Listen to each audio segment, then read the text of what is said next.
Esse é o Deus que nós servimos, amém? A Ele toda a honra e toda a glória.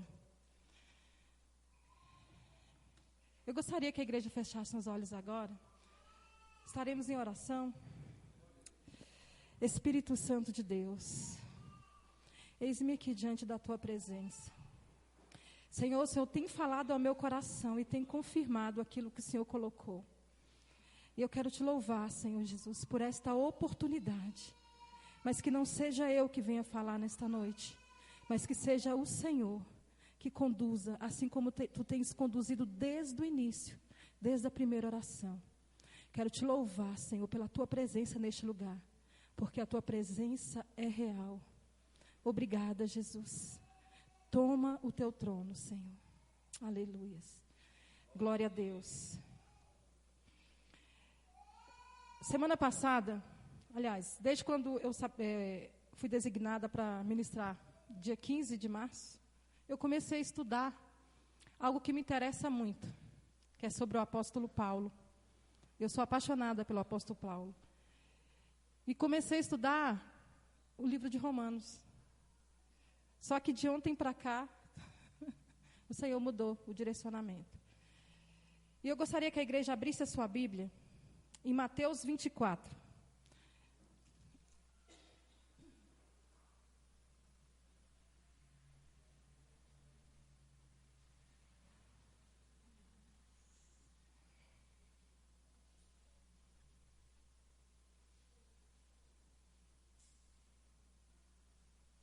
Enquanto a igreja abre essa Bíblia, eu gostaria de perguntar, eu vou fazer uma pergunta e quem sentir no coração de responder, pode responder.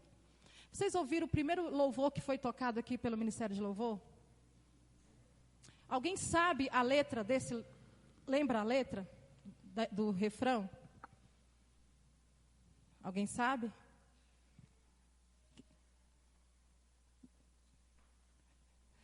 A letra diz assim: Deus está lutando, as trevas dissipando, o seu reino avançando.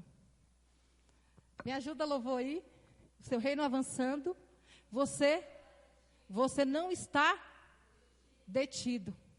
Em nome de Jesus, o inimigo é destruído. Quando eu comecei a louvar esse hino, o Senhor confirmou no meu coração essa palavra. Porque eu estava trêmula. Senhor, mas não foi isso que eu estudei. Cheguei no pastor e falei, interceda por mim, porque eu estou muito nervosa. Não foi isso que eu estudei. Mas foi o que o Senhor colocou no meu coração.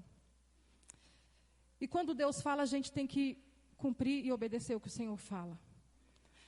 E o título dessa mensagem hoje, Jesus chama a atenção da igreja. Nós não sabemos e nós não entendemos o poder que Deus tem colocado sobre a igreja dele na terra. E hoje eu entendi porque a nossa igreja está em oração. Eu entendi porque a nossa igreja está com as portas abertas. Eu entendi porque que você está aqui nessa noite. Porque Deus deu a você e deu a mim autoridade para interceder por esta nação. Interceder pelo nosso planeta. Isso é muito sério. É uma responsabilidade muito grande. Mas sinta-se abençoado, porque você é escolhido. E é um privilégio dos escolhidos estarem aqui esta noite. Amém? Eu vou ler alguns versículos, serão salteados. Depois eu vou estar passeando pelo livro de Mateus, alguns pontos, e depois eu volto no final, novamente nesse texto. Versículo 3 diz assim: No Monte das Oliveiras, achava-se Jesus assentado, quando se aproximaram dele os discípulos, em particular, e lhe pediram: Diz-nos, quando sucederão estas coisas, e que sinal haverá da tua vinda e da consumação do século? E ele lhes respondeu: Vede que ninguém vos engane. Versículo 6: E certamente ouvireis falar de guerras e rumores de guerras. Vede, não vos assusteis, porque é necessário isso acontecer, mas ainda não é o fim. Versículo 8: Porém tudo isto é o princípio das dores. Versículo 10. Nesse tempo, muitos hão de se escandalizar, trair e odiar uns aos outros. Versículo 12. E por se multiplicar a iniquidade, o amor se esfriaria de quase todos. Versículo 13. Aquele, porém, que perseverar até o fim, esse será salvo. Versículo 22. Não tivesse aqueles dias sido abreviados, ninguém seria salvo. Mas, por causa dos escolhidos, tais dias serão abreviados. 36. Mas a respeito daquele dia e hora, ninguém sabe, nem os anjos dos céus, nem o Filho, senão o Pai. 37. Por assim como foi nos dias de Noé, também será a vinda do Filho do Homem. Porquanto, assim como nos dias anteriores ao dilúvio, comiam e bebiam, casavam e davam-se em casamento, até ao dia em que Noé entrou na arca. E não perceberam, senão enquanto veio o dilúvio, e os levou a todos, e os levou a todos. Assim será também a vinda do Filho do Homem. Então, 2 estarão no campo, um será tomado e deixado o outro. 2 estarão trabalhando no moinho, um será tomado e deixado a outra. Portanto, vigiai, porque não sabeis em que dia vem o nosso Senhor. Mas considerai isto, e se o pai de família soubesse a que hora viria o ladrão, vigiaria e não deixaria que fosse arrombada a sua casa. Por isso, ficai também vós apercebido, porque a hora em que não cuidais, o Filho do Homem virás. Eu gostaria de fazer outra pergunta para a igreja. Esse burburinho todo, essas notícias todas que estão acontecendo, eu não precisa levantar a mão, mas enquanto igreja, nós temos tirado tempo de qualidade com Deus para orar e interceder pela nossa nação, pela minha igreja, pelo povo da terra, por aqueles homens e mulheres que deixaram suas famílias, estão espalhados aí em vários continentes, pregando a palavra do Senhor. Eu percebo isso como um chacoalhar, é um sacudir. O Senhor está sacudindo a igreja, para que nós venhamos entender e lembrar a responsabilidade que nós temos nessa terra. Hoje pela manhã, lá na sala com os adolescentes, eu falava exatamente sobre João Batista, aquele que veio preparar o caminho para que Cristo pudesse vir. E o discurso de João Batista não era um discurso fácil. O discurso de João Batista era raça de víboras, né, pastor? Era um discurso de confronto. Era um discurso ao qual você colocava o dedo na cara. Eu ainda perguntei para o Davi se era comum a gente ouvir esse tipo de pregação. Há anos não se ouve esse tipo de pregação. Há anos nós não abrimos os nossos ouvidos para entender que só existe céu e inferno. Que só existe caminho estreito e caminho largo. E qual caminho? E qual caminho? Então, meus irmãos, eu achei interessante ao ler esse texto, que os discípulos, naquela época, de acordo com o contexto histórico que eles viviam, o contexto político e econômico da época, fizeram com que eles também tivessem essa preocupação. Isso aconteceu no século I. Foi quando Cristo começa o seu ministério na terra. E eles chegam para Cristo e perguntam, vem cá, me conta, quando acontecerá esses dias? E aí, comparando com os discípulos, eu lembrei também de Daniel. Quando o Senhor revela a Daniel, e ele fica sem entender, meu Deus, mas o que é isso? O que isso significa? E os discípulos vêm, sentam com Jesus e também questionam Jesus. E Jesus começa a falar. Mas eu fiquei tão maravilhada ao ler esse texto, de saber que naquela época, o Senhor já lembrava do século 21. O Senhor já sabia o que estava por vir, e o Senhor escreve uma receita orientativa para a igreja. Ainda não é o fim, igreja do Senhor, mas é hora de nós nos colocarmos de pé, como atalaias, como arautos do Senhor na terra. É o tempo de nos despertar. E o Senhor começa a conversar e dialogar com os discípulos. E me chama a atenção que, a esta época, os discípulos também já conheciam Jesus. E a gente vê como que o mundo, como que são as questões no mundo, como que acontece. Em conversa, em discursos, eles começam a questionar também posições sociais. Ou seja, eu estou andando com Cristo, então eu quero ter um posicionamento também perto do Cristo. Se esse Cristo vem, vai buscar a igreja, onde eu vou ficar? Então, a gente, aqui em Mateus 20, do versículo 28, eu começo a observar que eles também tinham a vida secular como nós tínhamos. Só que eles não tinham entendido ainda o reino dos céus.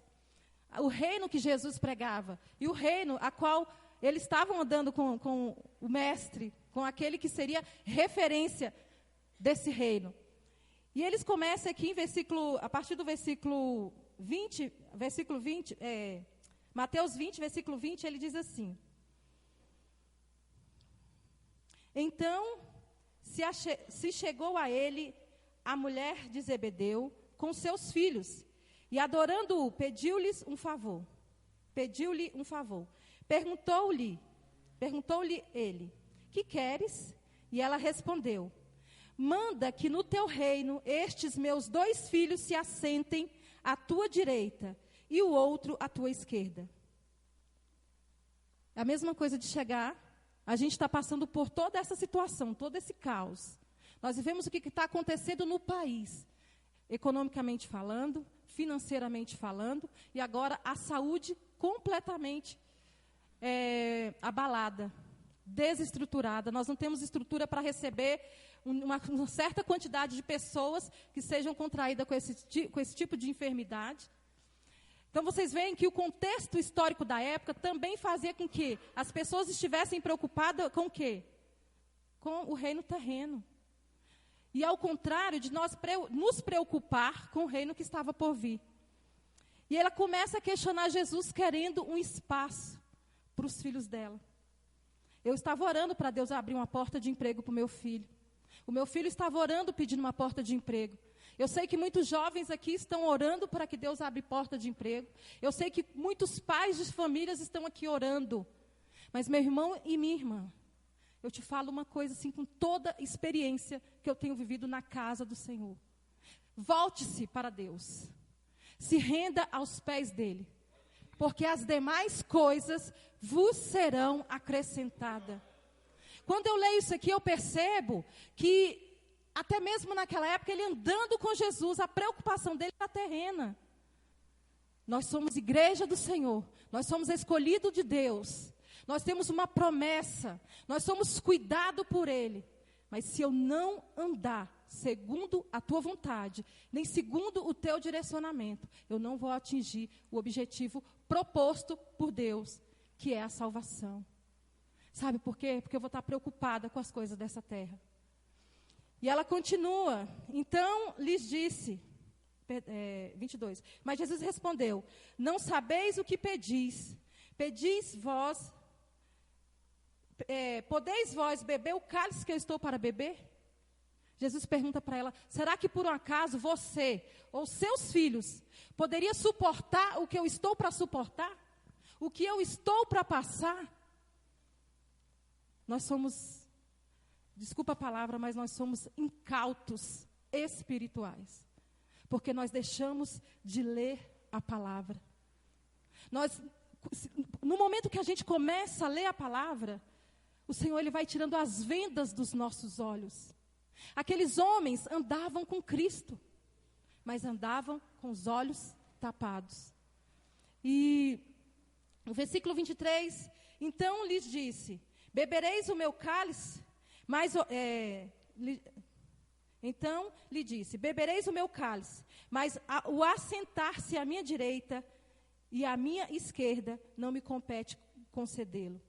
Porém, para aqueles a quem está preparado pelo meu Pai. Ora, ouvindo isso, os 10 indignaram-se contra os 2 irmãos. Então Jesus, chamando-os, disse, sabeis que os governadores dos povos os dominam, e que os maiorais exercem autoridade sobre eles. Não é assim entre vós. Pelo contrário, quem quiser tornar-se grande entre vós, será esse o que vos sirva. A quem quiser ser o primeiro entre vós, será o vosso servo. Tal como o Filho do Homem, que não veio para ser servido, mas para servir e dar a sua vida em resgate por muitos. E o Senhor continua a orientá-los. E o Senhor continua a lhes dar instruções. E nesta noite não é diferente. Desde fevereiro que nós estamos passando pelo momento de festas. Nós tivemos o aniversário da nossa igreja aqui. Nós tivemos os 5 dias ali na sede. Nós tivemos o congresso dos jovens também. E o Senhor tem batido na mesma tecla. Posicionamento da igreja. O Senhor tem falado de propósitos. O Senhor tem falado de escolhas. E tudo isso exige um posicionamento. O posicionamento de aprendermos a servir a Deus. De aprender a nos colocar à disposição dEle e fazer a sua vontade. E dando continuidade, o Senhor coloca no meu coração também que apesar de todos esses questionamentos e todas essas dúvidas que eles tinham, o Senhor sempre falava para que eles pudessem entender e começar a usufruir da oportunidade de andar com Ele. Mas eu não sei como que eles continuavam com a cabeça da mesma forma. E aí, mais uma vez, o Senhor me revela o poder da igreja. Lá em Mateus 16.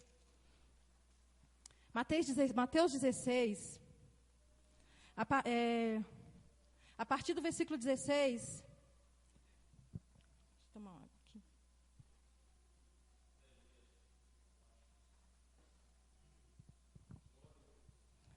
Diz assim: respondendo Simão Pedro, disse: Tu és o Cristo, o Filho do Deus vivo. Então Jesus lhe afirmou: Bem-aventurado és, Simão Barjona, porque não foi carne e sangue que tu revelaram, mas o meu Pai que estás nos céus. Também eu te digo que tu és Pedro, e sobre esta pedra edificarei a minha igreja, e as portas do inferno não prevalecerão contra ela. Dar-te-ei as chaves do reino dos céus, e que ligares na terra terá sido ligado nos céus, e o que tiver ligares na terra será desligado no céu. E o Senhor continua ensinando. E eu acho interessante que quando ele vai lá em Mateus 24, eles já sabiam que era Jesus. Eles já tinham intimidade com Jesus, eles já percebiam quem era Jesus. Mas eles ainda não tinham noção do que estava por vir e muito menos o que seria a igreja. E aí, trazendo um contexto mais histórico, eu fui dar uma lida e esse fato, ele aconteceu, geograficamente falando, ele acontece na cidade de Cesareia de Filipe. Cesareia de Filipe, ela ficava entre o mar da Galileia e próximo a esse lugar existia um templo. E existia uma gruta. Em frente a essa gruta ela tinha as portas enormes, era um vácuo muito grande. E dentro dessa gruta existia uma piscina. E dentro dessa piscina, a profundidade, eles não tinham noção qual seria a profundidade dessa piscina. E Jesus, leva os discípulos ali, próximo a esse templo, e começa a conversar com eles e mostrar para eles quem ele era. Primeiro ele pergunta e eles vão respondendo. E o interessante é que nesta época, Jerusalém, o Império Romano, que dominava toda essa região, o rei Herodes havia acabado de morrer e ele divide em 4 partes as terras de Jerusalém, da Galileia. E ele, de uma dessas partes, ele passa para esse filho de Herodes, chamado Filipe, onde ele coloca o nome de Cesareia de Filipe. E o nome dessas cidades, antes, era Panéias. Era uma cidade totalmente idólatra. A idolatria era tão grande que vinham gente de todos os lugares para adorar nesse templo. Se você pesquisar na internet, você vai ver essa gruta. Ela tem várias janelas. Nessas janelas eram inseridas várias estátuas de diversos deuses. E o nome dela, pelo fato dela ter essas portas enormes, de acordo com a Bíblia, com a nossa Bíblia, a tradução em português, fala que seria portas do inferno. Mas segundo o grego e o hebraico, ela traduzida na íntegra, fala que é porta do Seol. Então Jesus, na frente dessa gruta, ele fala para eles: também eu te digo que tu és Pedro, e sobre esta pedra edificarei a minha igreja. E as portas do inferno. Ou seja, então as portas do Seol. Né? O Seol, antigamente, no Antigo Testamento, era conhecido quando o lugar onde as pessoas morriam e iam para o Seol. Lá nessa gruta, inclusive, eles diziam que, eu não sei, mas diziam que tinha uma fenda. E essa fenda fazia com que as almas subissem e descessem e tivesse controle e andasse aqui na terra. Tamanha era a idolatria daquela época. E aqueles discípulos, andando com Jesus, eles não tinham a percepção de quem era aquele que andava com ele. E quando Jesus quando Jesus para e fala assim: também eu te digo que tu és Pedro, também eu te digo que tu és a minha igreja. Só que a igreja católica, ela vem, modifica a fala e acha que Pedro seria um representante papal. E ele traz como se a igreja fosse fundamentada em Pedro. Só que a igreja não foi fundamentada em Pedro. E ele fala sobre esta pedra, o Cristo, a pedra angular. Ele fundamenta a igreja do Senhor. E eu tomo posse desta palavra, por saber que eu faço parte desta igreja. Que eu faço parte desse povo que está fundamentado em Cristo. E para que estejamos fundamentados em Cristo, nós precisamos entender o poder e a autoridade que Ele tem derramado sobre a igreja dele. E ele dá continuidade, ele fala, e as portas do inferno não prevalecerão, é justamente isso. Pode ser uma cidade idólatra. Pode estar acontecendo o caos que for. A resposta é esta aqui. Você está aqui, fundamentado na rocha que é Cristo. Fundamentado naquele que firmou a igreja. E aí a gente começa a entender, porque até aquele momento os discípulos não sabiam o que era igreja. Eles congregavam, eles andavam com Cristo, mas eles não tinham esta visão a qual Deus tinha para esta época. Mais uma vez, nós somos privilegiados, porque nós somos escolhidos para este tempo, para este século. E o Senhor conta comigo e com você. O Senhor conta conosco todos os dias. A sua oração, como diz lá em Apocalipse, ela está sendo colhida, né? As orações dos santos não estão sendo colhidas. Então, a tua oração, se neste exato momento você ainda fale, no seu pensamento, Ana Cláudia, a minha oração está sendo colhida, mas cadê a resposta? Entenda o tempo de Deus. O tempo de Deus não é o teu tempo. Quando eu falei aqui no início a respeito de, às vezes você está orando, pedindo alguma coisa para Deus, e o Senhor ainda não providenciou, é porque você ainda não se achegou da forma que Ele quer que você se achegue. Deus quer que nós sejamos íntimos dEle. E eu só me torno íntimo dEle, não é em discussão, como os discípulos estavam aqui, querendo posição. Eu não estou na igreja atrás de cargo. Eu não estou na igreja porque eu quero vir ministrar aqui, porque não é fácil. Eu não estou na igreja porque eu quero ser líder disso ou daquilo ou outro. Eu estou na igreja para servir aquele que é digno de toda honra e toda glória. O dia que nós aprendermos isso, o dia que nós nos colocarmos na brecha e falar, Senhor, eis-me aqui, o Senhor, Ele vai mudar a sua história.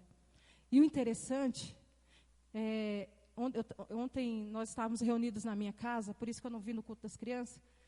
Eu faço parte do grupo de um clube do livro. Nós somos irmãs cristãs, cada uma de uma denominação, e todo mês a gente lê um livro.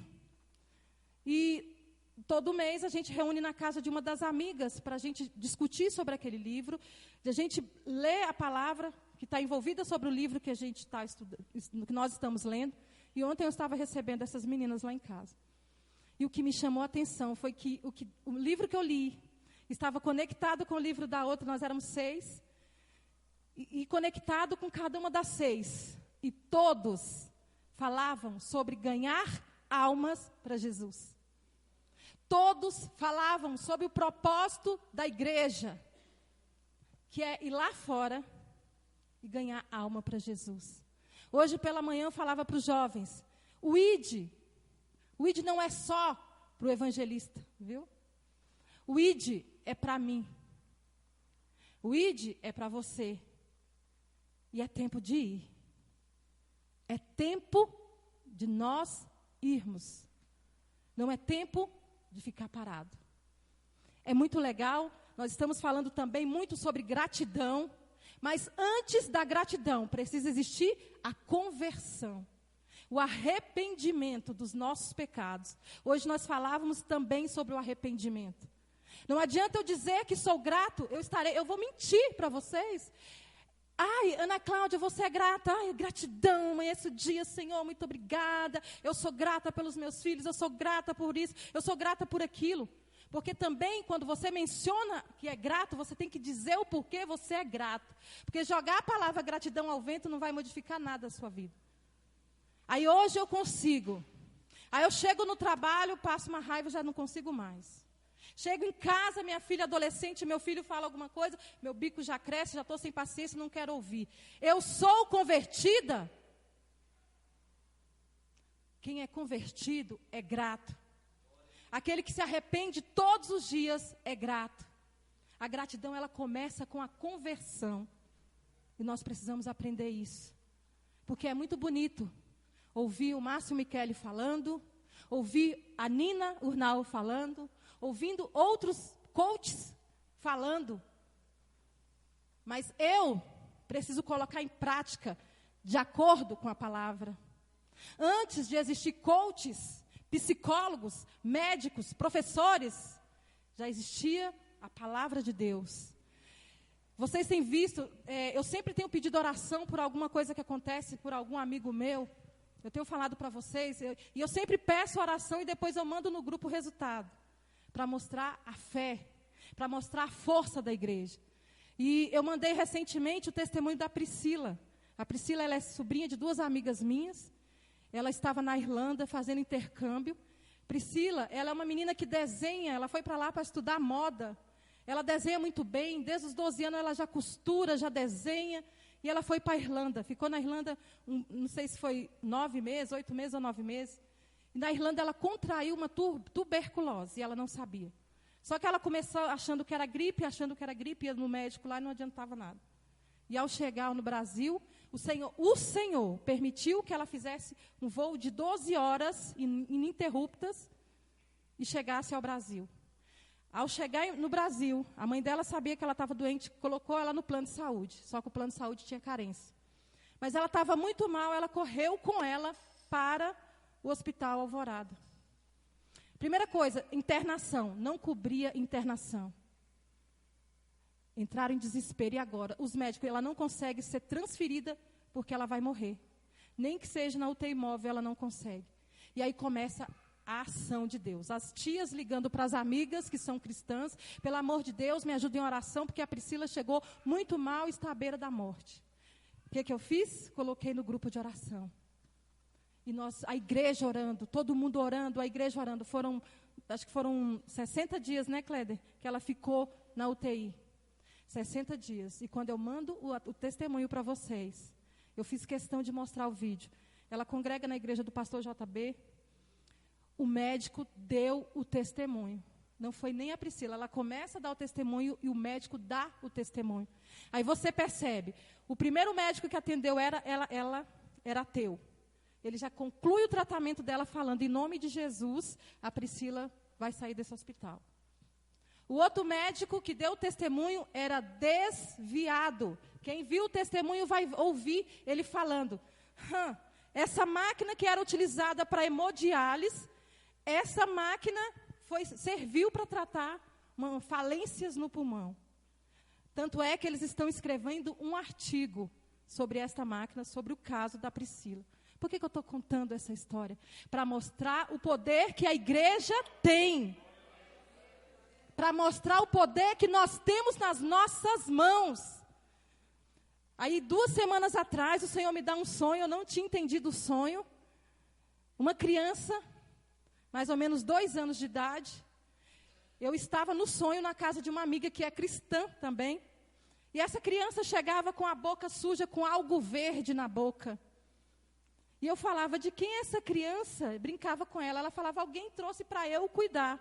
E eu falava no sonho, e o que é isso na boca dessa criança? Acordei e liguei para ela brincando. Falei, amiga, ela já tem mais de 50 anos, tu vai ter uma filha. Nem que seja adotada, mas você vai ter uma filha. E a gente brincou. Eu estava de férias do trabalho, quando foi por volta das 17h30, me mandou um WhatsApp. O que aconteceu com a filha do Dênio? Não estou sabendo, ligo no meu trabalho, o Dênio trabalha comigo. A filha dele, de 1 ano e 8 meses, toma veneno de carrapato. Eles moram em Formosa. Não tinha médico, não tinha condição nenhuma dessa criança ser salva. Aí lá o pessoal do meu trabalho começa a ligar para tudo quanto é lugar. O pessoal do plano de saúde não tinha um pediatra que colocasse à disposição para ir buscar a criança, mesmo de helicóptero, porque eles sabiam que ela ia morrer. Então, sabe o que aconteceu? Imediatamente, Ana, pelo amor de Deus, convoca a tua igreja para orar. Vocês viram no grupo, mesma hora eu liguei para vocês, liguei para a irmã Maria Matos e comecei a pedir, gente, oração. Liguei para o grupo de trabalho, liguei para a igreja do meu irmão, liguei para todo mundo. Gente, vamos orar pela filha do meu amigo, porque não tem helicóptero nenhum que queira ir buscar a menina porque não tem médico. Gente, a gente começou a orar. Na mesma hora eu chamei meus filhos, vamos orar aqui. Nós paramos tudo e fomos orar. Em meia hora, do nada não, porque de Deus não é o nada. Mas em meia hora apareceu um médico e foram a Formosa e trouxeram a criança. Este é o poder da igreja. Este é o poder da oração. E por que eu estou falando isso? Porque o Dênio não é crente. Mas o Dênio crê na oração da igreja. E a primeira coisa, todas as mensagens que ele mandava, eu mandava para vocês contemplar o que Deus faz. Esta é a igreja do Senhor. Se nós formos apontar o que Deus fez na vida do irmão Francisco, do pastor Edvandes, do pastor Alexandre, na minha vida, na vida dos irmãos, gente, este é o Deus que faz, por meio da igreja dele. Quando nós olhamos para essa igreja hoje, com mais de 80 pessoas aqui, e a gente lembra quando a gente veio para cá, quando a gente olha para esse templo e vê o que o Senhor fez por meio da oração, por meio do jejum, a gente contempla e entende o que Cristo falou. Porque as portas do inferno, elas não prevalecerão contra a igreja do Senhor. e você é a igreja do Senhor, então as portas do inferno, ela não vai prevalecer contra a tua casa. Contra o problema que você está passando. Se disponha e faça, porque as demais coisas Deus fará. E Ele fará com excelência. Ele não fará de qualquer jeito. Mas o que me dói, o que deixa triste, é perceber que no tempo que nós vivemos hoje, a nossa preocupação são com bens aqui dessa terra. E aí, eu vou ler um texto que eu precisava ler esse texto, que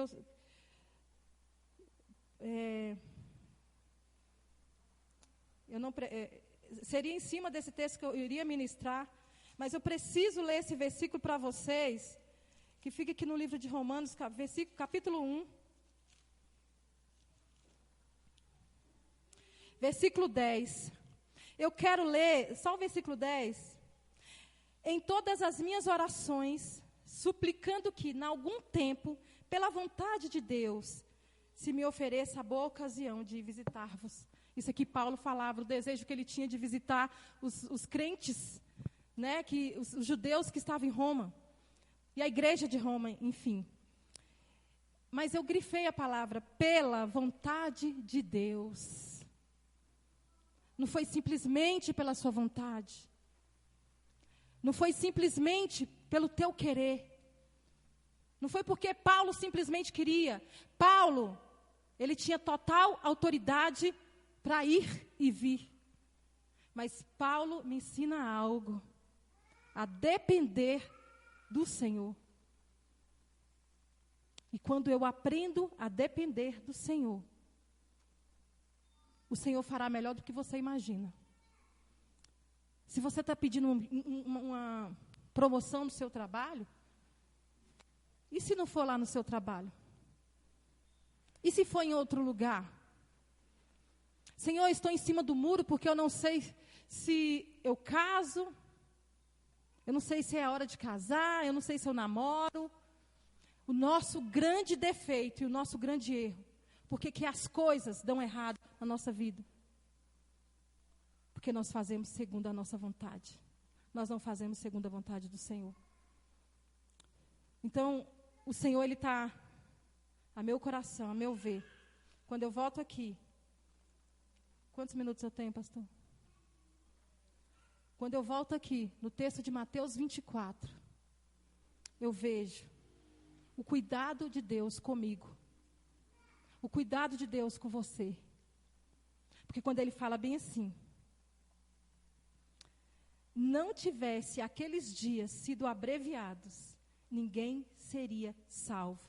Mas por causa dos escolhidos, tais dias serão abreviados. Todo mundo já parou para pensar e já percebeu como que o ano tem corrido. O ano parece que reduziu a 6 meses. Isso já começou. Quem tiver oportunidade em casa, eu não estou falando para assombrar, mas eu estou falando a título de entender o propósito de Deus para a tua vida. Leia Mateus 24. Você vai entender tudo o que nós estamos vivendo. Mas leia com a seguinte consciência: ainda não é o fim.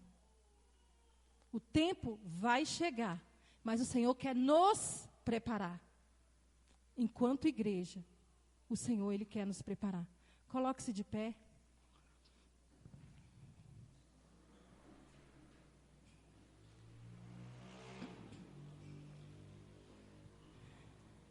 O louvor pode